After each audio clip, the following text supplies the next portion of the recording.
Merry Monday, everyone, and welcome back to the Rohan campaign. This episode, we are going to probably destroy Kamik. My initial thought was that we were going to sandwich him between Isengard and Eomer's cavalry force, but actually looking at his army, he has a few... Like, it looks to me like all of their cavalry is skilled against mounts. And it almost looks like they're Japanese here. They are 100% Japanese with armored horses. I don't know if this is... Is this bound by the lore of Tolkien's universe? Is this for real? Interesting. I was not expecting that, but the greater point, and what I wanted to point out, is that all of his cavalry is skilled against mounts. These marauders, which are like a desert cavalry, it seems, wearing a Skyrim helmet, it looks like. And he has quite a lot of cavalry, to be honest. More cavalry than we've seen from any other army. So my intuition is that perhaps we don't want to defeat him on the field with a cavalry army. I feel as if we can definitely do it, especially with all of the reinforcements from Isengard. But we would be taking an a large amount of casualties that we could otherwise avoid. Especially now that we've pushed him behind the castle. And if we put Eomer here, we've now boxed him in. And I'm really interested to see what he will do. I would much rather he besiege Isengard proper, because I feel as if his army is worse in those conditions than it would be in a field battle. Anyway, before we end the turn, it is pretty crucial that we get Leowine as you wish. Up to Imladris. This is the last turn to speak with them. And it looks like... Yes. Are we not able to do it for real? Okay, God. I thought we would be just one tile short. Okay, Lore Master Elrond the Just. Hello, my friend. Mr. Anderson. Let's get map information and trade rights. That's generous, it seems. Accepted. An alliance? Can we get an alliance of men and elves going here? Just rejected. Hey, Elrond, how about you suck my nuts? No, let's not say that. Let us give him 100 gold for, like, 5 turns. Would you like that? Okay, well, apparently he does not necessarily want to talk to us right away. But look at this, we've just found... Boar? What? This guy is awfully brown. I mean, I'm not judging, but he's just awfully brown and Arab-looking to be a diplomat for the dwarves. But hey, I don't know, maybe he's...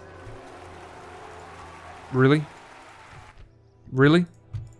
2 units of peasant archers? Is this what we're doing now? That's a fucking insult to all of the miles that Leowine put under his heels. That is... I am insulted on his behalf. That's how bad this is. Oh, you assholes. You assholes in fucking Edoras. You don't know what it's like on the ground. You don't know what it's like to be a diplomat. Nor do you know what it's like to be a general, Theoden, because you're just sitting in the capital. Yes. Some of you have mentioned that Theoden should be out on the field, leading armies, and I say nay. He is 43 years old. That is too old for a man to be leading the charge, especially when you have a fine 27-year-old... not piece of ass, but a fine 27-year-old nephew to lead the charge. Besides, he's bestowed the marshalship upon a few generals. I mean, you wouldn't get multiple marshals unless... Yes, my lord. Unless you didn't want to lead yourself. Am I correct? I feel like I'm correct. Anyway, enough rambling. Let's end the turn and observe Kamik in a controlled environment. Okay, this is interesting. Lugnag arrived outside of Isengard, and he has besieged the place himself. It looks to me like he has a lot of units, but the reality of the thing is that it's a half a stack. So these are very weak units. So we can actually attack him And he's gonna flee like a bitch. For a second, I was really concerned. The remnants of Angmar, their turn is before the Variogs of Khan, and I was gonna say, holy shit, these guys just... I was playing checkers and they were playing 40 chess. Like, I thought this guy was going to besiege Isengard and prevent the men inside from reinforcing Éomer, and then fucking Kamik would come swinging and destroy Éomer's pitiful force of cavalry. But luckily it didn't happen. Let's be honest. It was luck. Moria is under siege, it says. I'm not sure why this is important. Moria has strong... I guess it's currently still held by dwarves. Interesting. Oh, I see what they've done. It's 2 settlements side by side, so you have to own both to pass through the mountains. I got it. That's very interesting. Okay, we are still making a bit of cash. We built a farm in Tirith Anduin, and that allows us to recruit militia and scouts. Correct. Very interesting. We could possibly use a town guard over here, but I'm not too concerned about it. Let's get Éomer to build that tower, as I'd mentioned, right next to the old one. This tower is going to keep vigil over this tower, which is going to keep vigil over the village. We have the spy in Bragness, which is excelente. El Presidente ordered that we get a spy. His name is Sighyr. Wonderful. El Presidente wanted a spy, and we wanted the spy to go spying up in the north. Somewheres around Dunyeard. If Dunyeard is sufficiently weak, we can then march to conquer it. Yeah, we don't really have enough room in the budget to give more troops to old Aldwulf. He could, though, use a unit of riders. A little bit more cavalry just to help him out. Okay, I think, I wonder if we can micro our way to victory in this battle. It looks like it's a bunch of really light infantry. They have very few missile units. They've got a few... That's not a skirmisher unit. Okay, they've got 1 warg skirmisher and 1 unit of goblin archers. I feel like we could micro that sufficiently well. We could also pull all of the infantry out of Isengard to assist in that battle. Just to reduce our casualties when it comes to cavalry. I don't know. I'm going to think about that for a moment. Also, while shooting the shit about Gondor, I just wanted to point out fucking Forlong the Fat. He has a custom model here where he's got a Losternac axe with him. Very interesting. Forlong, I think, is the Lord of Losternac, which, if I remember correctly, is way over here or something, or over here. I can't recall, but it's like a vassal of... a fief of Gondor. I'm not sure actually how the hierarchy within Gondor works, but I know that Losternac axemen are a thing. I just wanted to point out how badass he was, and I also wanted to look at Calamir, and how fucking... He looks like Rick from The Walking Dead, if he were to grow his hair out, and possibly not do such a horrible Georgian accent. Well, here's the thing. I'm not entirely sure his accent is bad, because I'm not from that region of the world. All I know is that he says, Coral. And oh shit, also, Faramir the Scarred. Why is he scarred? Maybe he's scared, but with a long R, like, oh, he's scared. I'm not sure. Okay, I'm just fucking around at this point. So we're going to return to our lands, Isengard, and you know what? I think we'll just micro our way to victory here. He's got 1,400 troops, and I'm pretty sure we can pick it apart. Let's find out. Éomer, 650 horsemen against an army nearly 3 times its size. Very interesting. Okay, you guys, I will see you on the... Let's take bets. Is it going to be a grassland or is it going to be a fucking barren wasteland again? Even I don't know. Let's find out. Attack! Oh, interestingly, it's neither. It's a big... it's like a winter wonderland. Okay, we've got some wargs we have to deal with. I want to dispatch the archers to take them out. And I feel like our skirmishers can take out the other unit. Yes. The orcs are already pretty disparate.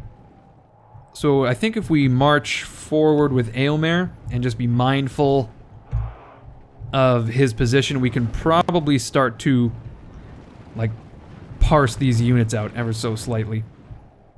Okay, we've got 3 units of archers letting loose on these wargs. The first wargs we've seen in the campaign, I think. And they are so much further away from the wargs than I had actually expected. I imagine these skirmishers are going to make short work of them.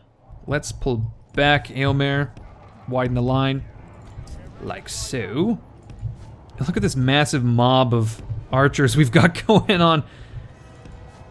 Okay, oh shit, we've actually caused a lot of casualties already. And, unfortunately, they're not of the orc archer variety. Okay, let's charge in with these guys. We've pretty much decimated them with the javelins, so it's just a matter of finishing them off. Much the same with these wargs. They're done for. They're very squishy, my god. Amazing. Okay, now we've got some goblin band and some Snaga stalkers here. Almost not worth spending the javelins on, so we'll go around the flank. We'll pull Eomer back even further up the hill. I worry that he'll get pinned against the border of the wall there. Border of the battlefield, rather. So we've got some wildman mercenaries. I don't necessarily want to use arrows on them. They're too heavy. I would rather use the javelins on them and use perhaps the javelins on... There was some halberdiers and the like. Here they are. Okay, let's get the arrows spent on these fellers. Why the fuck not? Yeah, see, these orcs are already just giving up their position. Like, they're giving up their formation, rather. So let's get Eomer involved. He can start tearing this shit apart, and we're just wasting arrows, actually, on heavy infantry. Let's use it on these orc fellers. It sounds like I'm saying that with, like, an accent. Ah, well, use it on them orc fellers, you know? And we will issue an attack command on the Angmar bodyguard. That would be great. Okay, Eomer himself is going to charge... actually, let's hold off a bit. Oh, I completely forgot about the archers. Motherfuck, are you not skirmishing? No. Interesting. I completely forgot about that as well. Okay, we're going to have to get Eomer involved in this archer situation, actually. What is this? Goblin band. Okay. I totally didn't notice them there. My bad. Looks like we're actually taking... We only took a few casualties from the archers. We've got 2 units here to intervene. Eomer and this unit have taken out those goblin band, I think. We'll charge those looters. We've got some archers here just destroying those 2 units. I definitely want them to sling some javelins at those bodyguards, though. Or these wildmen. The orc looters are pretty resilient, it seems. Well, more resilient than... Oh, shit, they just pulled us directly into those pikes. Motherfuck. How wily. Are we doing any damage? It seems we are. Great. And we did, in fact, take a few casualties from the pikes. Okay, so we've got what? Some orc looters here. Let's get Aylmer to tie them down. We'll get these guys on the flank. Shit. Skirmish, you motherfucks. Oh, they're out of javelins, I see. Okay, we'll just put them in the corner for a second. Charge these looters. I just want to break them. Just one unit at a time, you know? Get the skirmishers involved again. The archers will continue to throw at anything, really. Light infantry, preferably. They're doing pretty good. They're still fairly resilient. I want to maybe sandwich the bodyguard with some cavalry here. I've got a bunch of skirmishers sitting around. I've got some Rohan riders. Let's not get charged here. That would be ideal. These two units will move. Now, I realize that I'm not... my commentary is not the best here. I'm just trying to concentrate on microing all of my available cavalry as best as possible. There's only 30 of these bodyguard left. With these charges, that might do enough. We're getting charged by Snaga stalkers. Not the greatest choice, I would say, in causing death and mayhem. Maybe mayhem, not so much death, I would say. Okay, we've got Aylmer free again. It looks to me like he destroyed whatever opposition he was facing there. The Angmar bodyguard is down to like 14 men. Let's pull out here. Take a look at Aylmer again. Prime target would be the Wildland mercenaries, I guess. We'll fucking widen Aylmer's formation a bit. Charge them head on. Now, what are we dealing with down here? We've got Snaga stalkers I want to deal with, and some pikemen that I'm not sure if I can deal with right away. Okay, looks like those Wildman mercenaries got bowled over immediately. And we'll have to use these other two units of archers to help a little bit. If we continue like this, we will smash the Okay, like I said though, we are slowly just picking their army apart most effectively. Just using units of cavalry in pairs. Aylmer especially is great, tying down units and charging on the flanks with light infantry. We'll charge... Nah, I don't want to do that. Where's the bodyguard? There it is. I want to get them fucked up with Aylmer. Can probably do it, actually. Ooh, shit. Okay, the archers were not the greatest choice to charge into orc halberdiers. Did I fucking do that? Really? No, I think I just didn't realize they were there. Okay, let's get the archers off the field. I'm not utilizing them correctly. Just forgetting where they are, etc. Too much mental load, it seems. Okay, Aylmer is going to charge the bodyguard.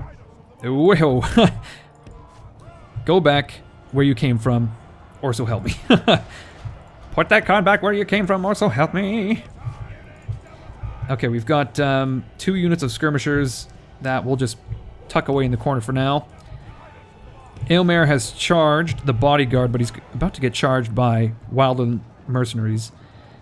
Let's hope to tie them down before they intervene too heavily. Charge him right in the flank. Holy shit. Caused a massive amount of casualties, even with the riders. Man. Well done, old boy. Okay, we've got some orc looters here that we can tear apart. Tear asunder.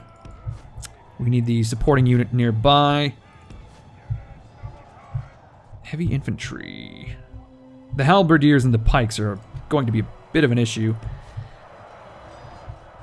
Okay, these mercenaries are still standing, weirdly enough, as is the bodyguard. So we'll have to deal with that in some way, shape, or form.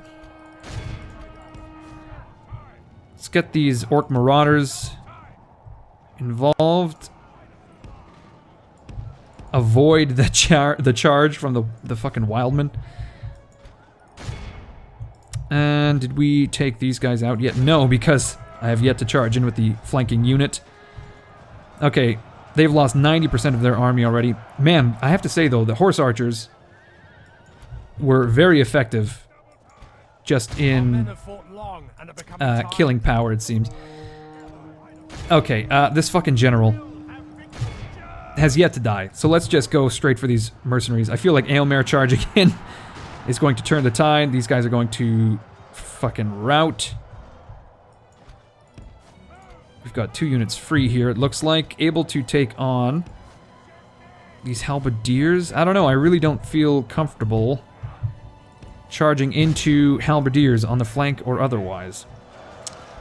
And I have to say, these mercenaries are actually more... Okay, well, there we go. That's interesting. It was just like that one sliver of health left. That's all it took to take out that general. Okay, we'll try to get these halberdiers charged, keep them interested with the skirmishers so we can flank with the other 2 units of riders. They're shaken and taking enough casualties to break and fight to the death. Wonderful. As for the pikes, I think we'll take a few casualties charging them if we don't do it correctly. Just get their attention with one of these units. Okay, well, they're not doing it correctly at all. This is not how you operate a pike company. Man, okay, well, we've done it. We've wiped away Lugnag with very few casualties ourselves. The horse archers definitely were the bulk of our losses, just because I mismanaged them a little bit. Now, I would be very comfortable in blocking Kamik in again with Aylmer. Anytime he tries to leave, Aylmer extends out a finger, wags it. He turns into Wayne Knight. Didn't say the magic word. Didn't say the magic word. Kamik says, "Man, I hate this hacker shit." Something like that. Look at this fucking battle scene. Wow. That's amazing. Is that another heroic victory? Aylmer has gained a veteran warrior, which increases his personal security as well as his commanding infantry. Let's see, 1, 2, 3, 4, 5, 6, 7, 8 ancillaries. That is his last ancillary. And he despises orcs as well. Good God. Aylmer is the destroyer of worlds in this campaign. Okay, yeah, we'll keep him there. Just to keep Kamik in. We are going to wait for those archers for Aldwulf, as I feel they will be definitely helpful against the Dunlendings, and we are going to be marching on Dunneard pretty quickly. And I'm feeling as if a first strike against the clans of Enedwythe wouldn't be such a bad idea either, because they are looking pretty weak. We're talking to the dwarves of Erebor right now. Let's get maps, buddy boy. Rejected. Trade rights, map information. They want 1,500 gold. Well, I think that'll put us into the negative income-wise. But sure. I'm fickle like that. Okay, oh my god. They're obviously quite obviously quite spread out over here. There's no way we're trading with them. I'm not sure what possessed me to blow 1,500 gold on that deal. As you wish. I don't know. That was a bad deal. That was the bad deal, possibly the worst I've ever seen. And here we go. I think this is about it for this episode. I feel like we didn't necessarily accomplish much, but we are setting ourselves up for success in the future. Once we destroy Kamik, we just have to wait for that Nazgul to show up, and I'm pretty sure that's like the last of the invasion armies. Merdad has actually moved. Where to? I can't say. Yes, my lord. Truthfully, I don't know where he went. We'll hold on to this gold for now, just in case it is necessary that we need cash, especially now that we have this diplomatic action that we now have to pay for. Apparently, we're still coming out ahead, so it's not too bad, but I would rather sit on 2,000 gold than 0 gold. That's what I'm saying. Okay, guys, I'm going to end it here. Thank you for watching. I hope you enjoyed that episode. The battle was interesting, certainly for me. I almost feel as if we should leave Kamik alone. If possible, march back to the fort and bait him into besieging the city. And then once he has besieged the city, we will intervene at that point. That seems like a plan to me. Anyway, as always, my name is Incoherence. This has been, obviously, our campaign in Divide and Conquer, only version 1.0, unfortunately. In Divide and Conquer as the Kingdom of Rohan. And I will see you all on, I'm looking at Wednesday. Look forward to episode 25 on Wednesday. I'll see you guys then.